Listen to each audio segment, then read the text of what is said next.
This episode is brought to you by Shopify. Do you have a point of sale system you can trust, or is it a real POS? You need Shopify for retail. From accepting payments to managing inventory, Shopify POS has everything you need to sell in person.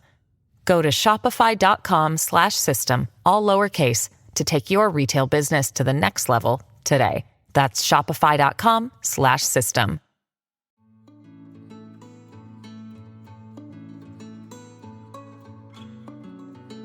Hi there, welcome to Raising Me. This is a podcast where we take the parenting challenges that we face every day right to the experts for advice. I'm Adrienne Stein, and today we are talking about what the online world is really like for our teens. And this is coming with some hard data that is really eye-opening data. Normally, we talk about the takeaways from an episode at the end, but today there's one that really just felt like a good theme, and it's a quote from our guest who says, "We are the first generation of parents parenting in a world like this, and we have got to figure it out together." It is so true, and it is in part what we are doing here today. Our guest today is Titania Jordan. She is Chief Parenting Officer with Bark Technologies, and that's a company that provides online monitoring tools for parents. She's also an author of a book called Parenting in a Tech World, a handbook for raising kids in the digital age. She's also a mom who, even with all her knowledge and all her experience in this field, is still struggling to figure it out with her teen, just like the rest of us. So Bark has this new report that basically scrubs all the alerts sent to parents, whether it's about bullying or depression, anxiety, disordered eating, and then they compile that information into an annual report. The good news here, this is not all doom and gloom. There are some positive trends, though it's not across the board. So we're going to talk about some of the things we should be watching out for. Plus, there is an app I had no clue about, and I'm so glad I do now. Titania, I am so grateful you are with us today, because we have a lot of things to get through with this new report. But let's just start first with being parents of teenagers who are in the social media realm. I've mentioned I have a 16-year-old. This is a constant struggle, and you're going through it right now too. Right there with you. I feel like my career at Bark has prepared me, not fully though, for raising my son. I've been with the company for close to 8 years now, and he's going to be 15 soon. And it's a little too real, if you know what I mean. We were, unfortunately, in a perfect storm of unfortunate factors. He's an only child, so my husband and I have an extra desire for him to connect with peers, right? Because he doesn't have siblings. Also, going through COVID, going through the pandemic, it started for him in 5th grade. And even before his school and the world shut down, there were a lot of children in his class that had smartphones and social media already before, the company's terms of service specified they could even have them, right? And so we want him to connect with his friends. He's isolated. And we thought, well, knowing what I know about social and using Bark, we can, try this out. And it was not a good choice. Really? Just out of curiosity, what has been the most surprising thing for you when it came to, moving into the social space with your teenager? How mean kids can be to each other. Yeah. Just cruel. I'm so thankful for Bark because I got alerted to things that were being said and shared and terrible memes that were being circulated using not only his likeness, but my likeness. Don't get me started on that. What? Yeah, but to just know that these children, they're children. Mm-hmm. They're children. And good kids make bad choices, but the bad choices that they are making have lifelong consequences on mental and physical health. You're flabbergasted. You're like, I cannot believe children speak like this to each other. And I can't believe that the children who are watching this go down are not standing up for what's right. I think too, just there's such an inherent change back in the, I hate to do back in my day, but really back when we were growing up, those words were said aloud. It was, somebody said mean things to you or called you a name and it disappeared into the air. Now it's written. You can keep going back to it. It's in your inbox. It's on a social post. It's in a text message. So there's that portion of it. There was also where at 3:00, we went home and we could at least be in the safety and the comfort of our own home without worrying about getting a nasty inbox message or text message. It was kind of usually isolated in the school day hours. And not only that, but when you said 3 o'clock, my first thought went to 3 a.m. Because again, at 3 a.m. back in the 80s and 90s, we were sleeping, and if we couldn't sleep, we maybe were watching television in the living room, right? Now at 3 a.m., they're not sleeping, they're gaming, they're on social, and your body needs sleep again for that most fulfilling physical and mental health the next day. So there's a lot of problems, and it wasn't just the bullying. Again, back to that perfect storm of, what world events were taking place in 2020 when I decided to let my child have social. The misinformation that was being spread, political unrest, racial unrest, medical misinformation. There's a lot we still don't know about that time, right? And all of that going straight to my child without my parental funnel, just the worst choice ever.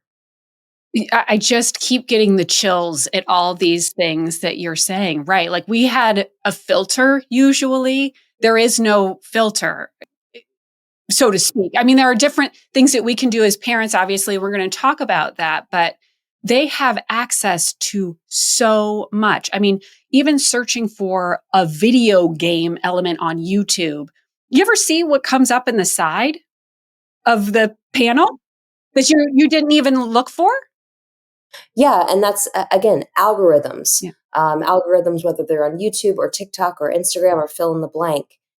A recent study just came out from Harvard last week that the top 6 social media companies generated over $11 billion off of minors in this country last year. So they are not incentivized to make their platforms less addictive. And then our children are bearing the brunt of that. Yeah, I mean, and it's addictive for adults. So you mix in a developing brain who also doesn't necessarily have the context of life and like, boy, I should not be spending my time like this. Yeah, and the comparison trap of looking at everybody's filtered, acne-free, cellulite-free, six-pack bodies, with white teeth and tans. It's not realistic, and it's so damaging for developing brains and bodies. And the list goes on and on and on and on of how social media harms not only children, but adults who are not fully educated and empowered as to the nuances of it. Tech is a tool. It's neither good nor bad, but how it's used and how it's consumed leaves a lot left to discuss. And it's just an endless cycle too. Like you don't come to the end of your Cosmo magazine. It just keeps going when you're scrolling through Instagram or TikTok.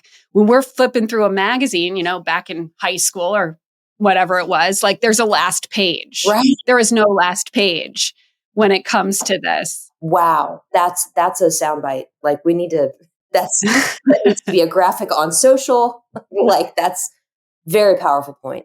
And it's true. Like when you think about it, I want to talk a little bit about some of these findings. Yes. Because we do know as parents what it's like, but this puts some hard data to it. And I have the report right here, utilizing the data that you're collecting. You looked at 5.6 billion activities. Yes. That kids have been doing on their phone and came up with this data. And before we go into the negative, because look, I mean, we can go into an endless loop of negative aspects of social media. But you did find one positive trend that I think is worth highlighting.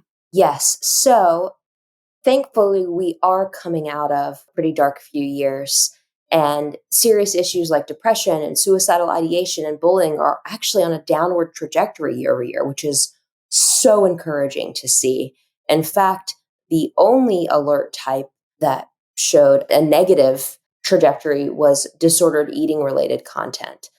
If we're going to pay attention to anything, as a society this coming year, we really need to laser focus on that because it's getting worse for children on social and not better.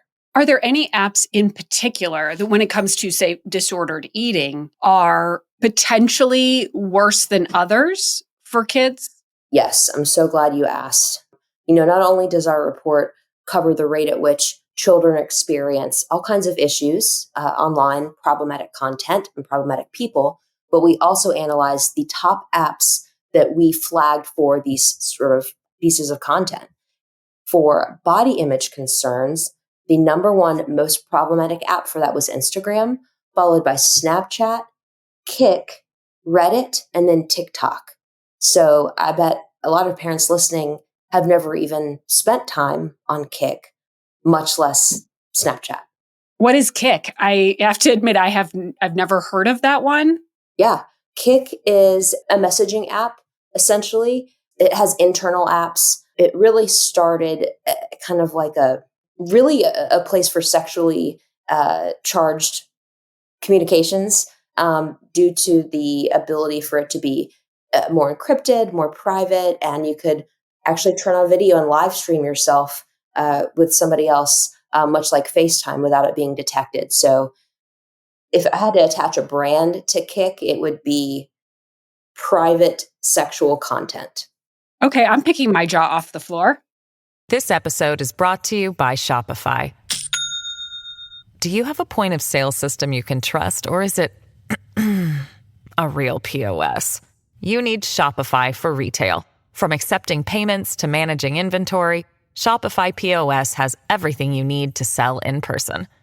Go to shopify.com/system, all lowercase, to take your retail business to the next level today. That's shopify.com/system. All right. Did you break that down by age, just out of curiosity? We did not, but I'm actually going to make a note to see if we can add that as an addendum to the data. Because Holy cow. And sort of moving into that, the sexual content part of this report, I thought it was eye-opening. You had this stat from Common Sense Media that 15% of teenagers saw a pornographic image of some sort online before age 11? Yeah. What? Yeah. I mean, that's from one study, right? I mean, the rate at which children are experiencing sexual content online is much higher than any parent might imagine. 58% of tweens, 75% of teens are encountering sexual content, and anything from web searches to actual explicit content to a child receiving nude photos. It runs the gamut. What, as parents, should we be looking out for? Part of it is I struggle with the privacy part. Yes. I don't want to be all up in her business because you have to be able to trust your child.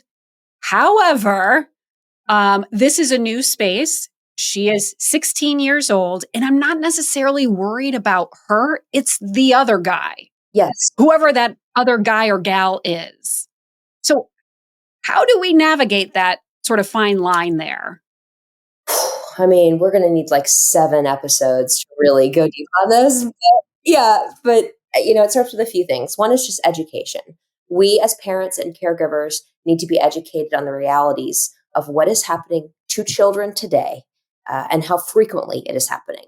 Then we need to take a deep breath and arm ourselves with the what to do. And that is having frequent, candid conversations about the toughest issues much earlier than you might think you need to with your children, and at a more frequent rate because it's just so much more pervasive. We also need to continually remind our children that we're a safe place. You do not have to condone or agree with bad behavior, but letting your children know that if and when they make a mistake or something bad happens to them, you'll navigate it together, you'll help them get through it, and they don't need to be afraid to come to you. So many children do not come to their parents with the bad things that are happening to them in these things because they don't want to lose access or get punished or lose their form of entertainment. Makes total sense. So those candid conversations. Also, please, please, please, please do not give your children unfiltered, unmonitored access to tech, whether it's the smart television in your home, the family iPad that your toddler might use, or children's smartphones. Hit up Google, Google whatever they can access, plus parental controls, and make sure you're implementing time limits, filters, and then as they get a little bit older, the monitoring piece is critical because Apple Screen Time, Google Family Link, none of those entities are going to find a danger and alert you as the parent to the danger. They don't want to get involved in that, which is why Bark exists. Whether it's our smartphone or our app, we're going to find the danger, let you know about it, and then give you best recommended next steps for how to address.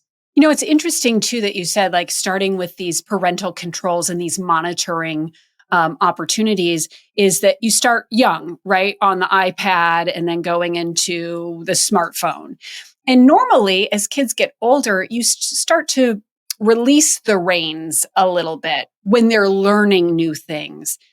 What I'm hearing a little bit is as they're getting older in this case, we tighten the reins a little bit more as they get older and they're starting to get in more of these spaces. Am I interpreting that correctly? Is that a good way to think about it? Or it really depends on the child. I'm trying to think of a good analogy, but when they're younger and they ride a bike, it's a bike helmet, right? Then they get older and they are driving a car. And then you're thinking about driver's education and insurance and seat belts and don't drink and drive, so you are in some ways tightening the reins because they have more access. However, there's a flip side of that where there's balance and freedom. And because they are older and they do have more maturity and they will eventually leave the house, you can't clamp down too hard because you'll just push them away further and faster. So I'm not saying it's easy, but it definitely is a balance. And you have to prepare your children for that rocky road that lies ahead of them versus just remove every single boulder from their path. That's not the right way to do it. Well, that makes sense. What for you was the most, you've worked at Bark now for 8 years, so I'm sure you've seen some alarming things. What was the most surprising takeaway from you in this deep dive of data? Over the years, one of the most gut-wrenching thing for me that still remains is that every day at Bark, we're sending upwards of, 100 severe self-harm and suicidal ideation alerts to parents about their kids every single day. And that breaks my heart, and we've got to do better there. The most infuriating thing for me that I've seen over the years is how quickly a child can be abused without ever having been in the same room as the abuser, right? With predator. I got the chills. Yeah. Yes. That's that it's not okay. And there's, again, a whole nother episode we could devote to that. With this report, particularly with our most recent findings, I actually had hope, seeing that a lot of the trends are on a positive path with the exception of disordered eating.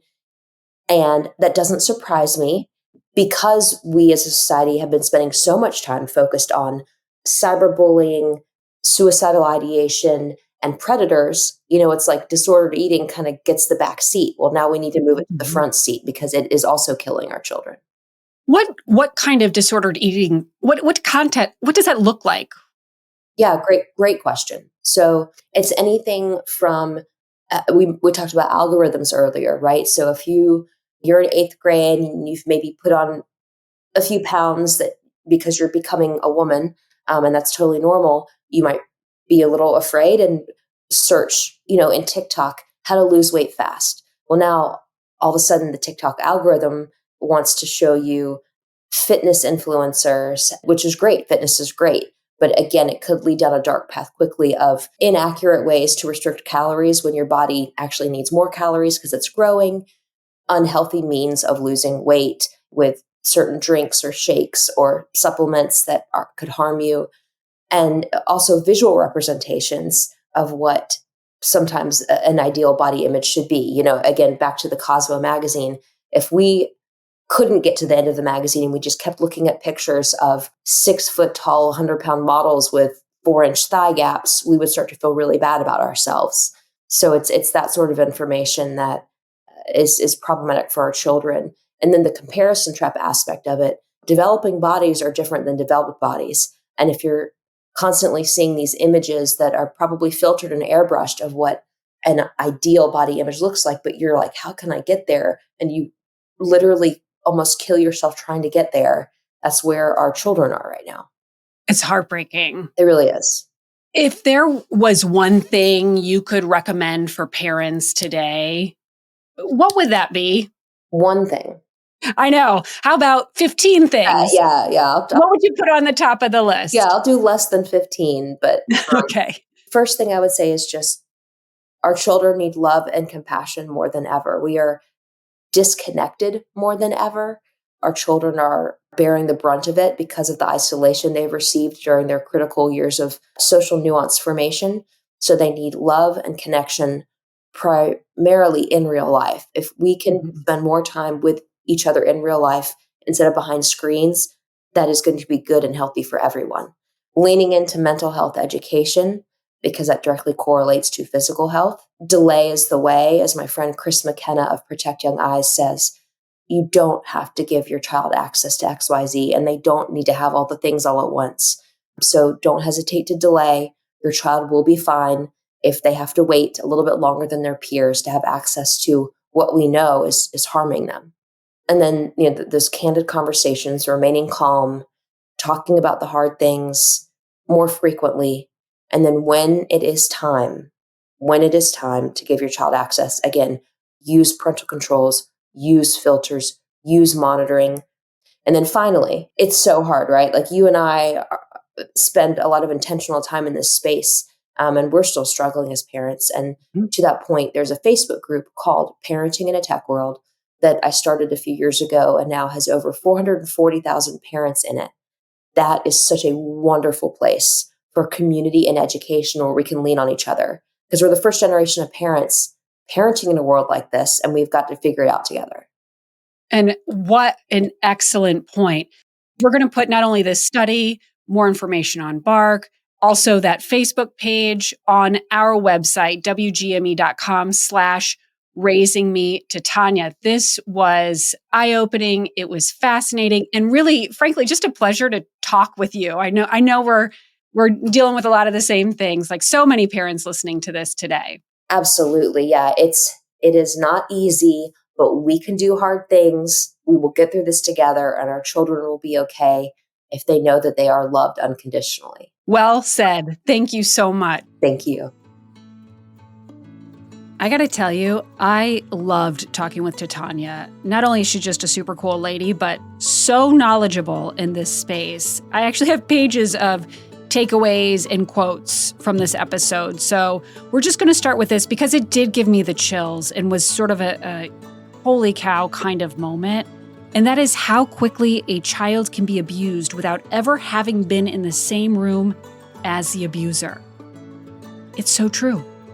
And it is all the more reason for us to be plugged in more, having those candid and really frequent, I think is the key word, conversations, even when we don't totally feel up for it, because, come on, I get that happens. It's like Tanya said, we have got to keep reminding our kids that we're the safe place so that they do share what's going on and that they know we can navigate these difficult, hurtful, and really tricky situations together. By the way, side note, am I the only one who had no clue what kick is? Like, wow, I'm so glad I do now. Finally, this is the point we started with. It's one I underlined and I wrote down word for word. We are the first generation of parents parenting in a world like this, and we have got to figure it out together. It is so true, and it is why we are here and doing what we're doing with Raising Me. Thank you for listening. I'm Adrienne Stein. This episode is edited by Megan Littlefield and produced with Nate Eldridge. Please take a moment to follow Raising Me wherever you get your podcast. And of course, a positive rating and review really helps to spread this message so others can find it. Wherever you are, I hope you learned something new and get to take a little time for you.